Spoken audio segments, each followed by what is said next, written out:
لله رب العالمين والصلاة والسلام على رسوله الكريم وعلى آله وصحبه وأهل بيته أجمعين। বাংলাদেশ জামাত ইসলামী কুমিল্লা মহানগর শাখা কর্তৃক আয়োজিত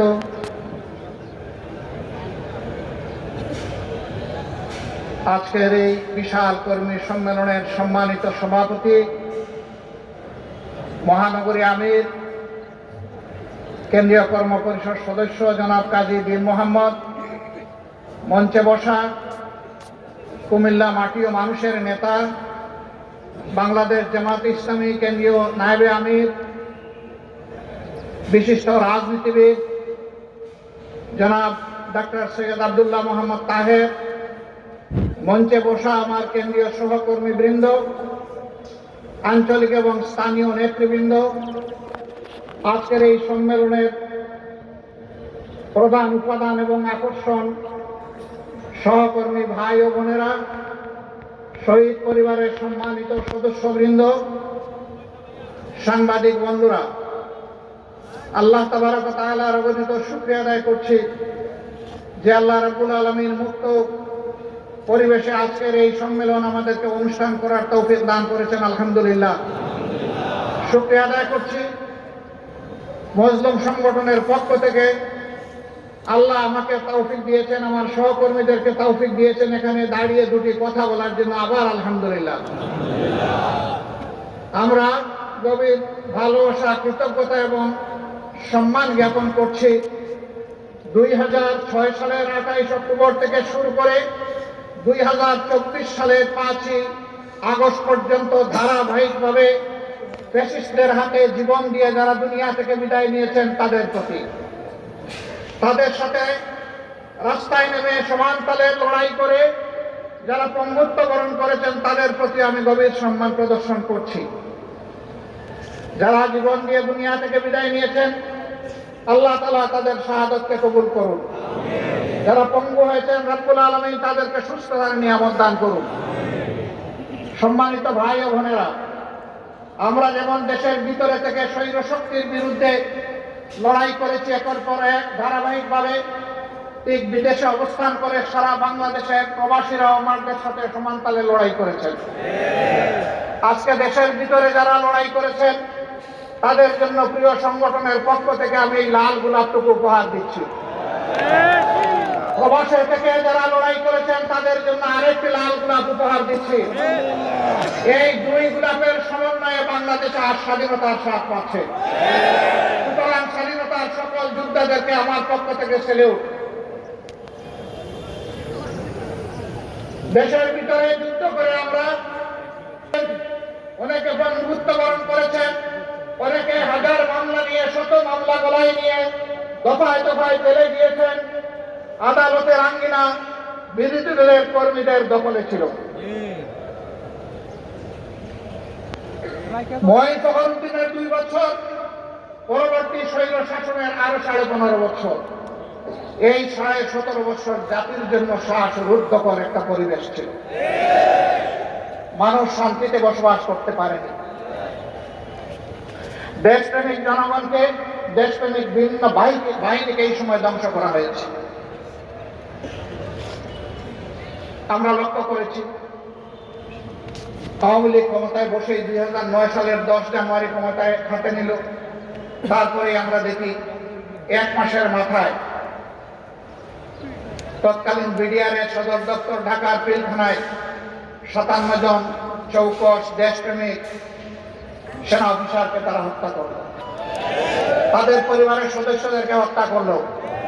নির্মমভাবে হত্যা করার পর লাশগুলা ড্রেইনের মধ্যে ভাসাই দিল। কিছু লাশ তারা গোপন করে ফেললো।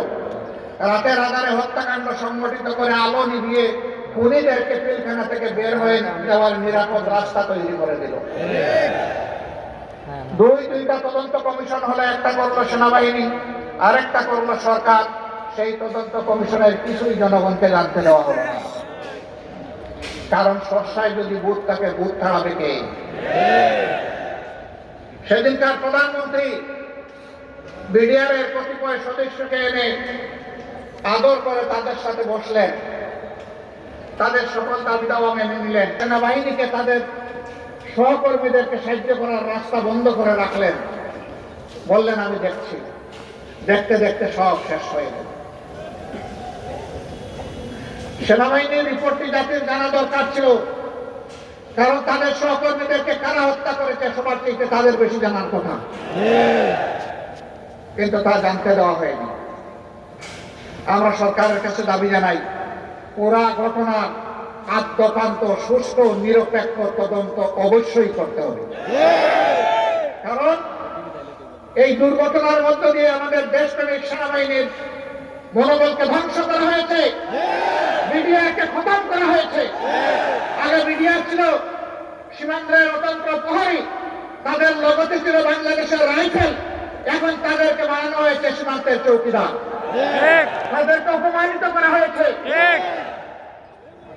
এরপরেই তারা পরের বছরে আঘাত দিয়েছে আরেক দেশপ্রেমের বাস্তব নমুনা। তিলে তিলে বাংলাদেশে যারা অন্যায়ের সাথে কখনো আপোষ করেনি, দেশের স্বার্থ নিয়ে কারোর সাথে মাথা নত করেনি, সেই বাংলাদেশ জামাতে ইসলামের উপর ষড়যন্ত্র করে জামাতে ইসলামের নেতৃবৃন্দকে হত্যা করা হয়েছে। প্রিয় সম্মানিত বন্ধুগণ, যারা দেশপ্রেমের পক্ষে দাঁড়িয়েছেন, দেশবাসীর স্বার্থের পক্ষে দাঁড়িয়েছেন, এই সরকার তাদের উপরে আঘাত দিয়েছে সবচেয়ে বেশি।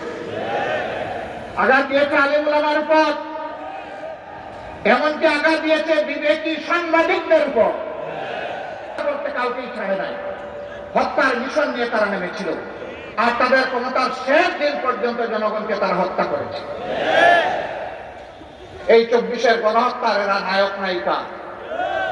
জাতীয়দের বিচার চাই, এদের প্রত্যেকের বিচার চাই, প্রত্যেকটি ঘটনার বিচার চাই। এ বিচার অবশ্যই করতে হবে। তবে এর সাথে সাথে আমরা বলেছিলাম যে আমরা ব্যক্তিগতভাবে দলগতভাবে কারোর উপর প্রতিশোধ নেব না, আইন হাতে তুলে নেব না। প্রতিশোধ নেওয়ার মানে হচ্ছে আইন হাতে তুলে নেওয়া। আমরা আইন হাতে তুলে নেব না, কিন্তু প্রত্যেকটি ঘটনার আমরা বিচার চাই। এ বিচার যদি না হয়, তাহলে বিচারহীনতাই সন্ত্রাসীদেরকে আরো সন্ত্রাস করার শক্তি যোগাবে। আমরা কি বাংলাদেশে আবার সন্ত্রাস দেখতে চাই? যদি সন্ত্রাস দেখতে না চাই, তাহলে অবশ্যই বিচার হতে হবে।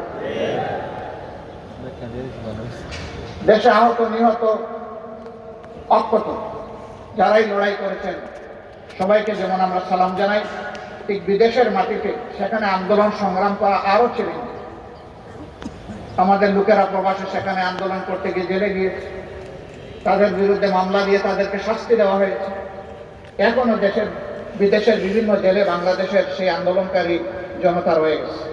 আমরা সরকারের কাছে দাবি জানাই, অবিলম্বে তাদের মুক্তির ব্যবস্থা করে সম্মানের সাথে হয় তাদের কর্মস্থলে সেখানে ফিরিয়ে দিন, অথবা বাংলাদেশে সম্মানের সাথে ফিরিয়ে আনুন। এই যুদ্ধে দেশের সমস্ত মিডিয়া তারা চাইলেও সত্যের পক্ষে শক্ত করে দাঁড়াতে পারেনি। দুই একটা মিডিয়া যারা দাঁড়ানোর দুঃসাহস দেখিয়েছে, তাদেরকে ঠান্ডা করা হয়েছে, দমন করা হয়েছে, তাদের উপর নির্যাতন চালানো হয়েছে। কিন্তু বিদেশ থেকে আমাদের মিডিয়া যোদ্ধারা সমান তালে তারা যুদ্ধ করে গেছে। আমি তাদের সকলকে সম্মান জানাই।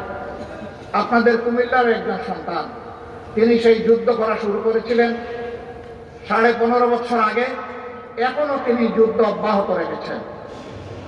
তাকে হয়তো আপনারা অনেকে জানেন, অনেকে জানেন না।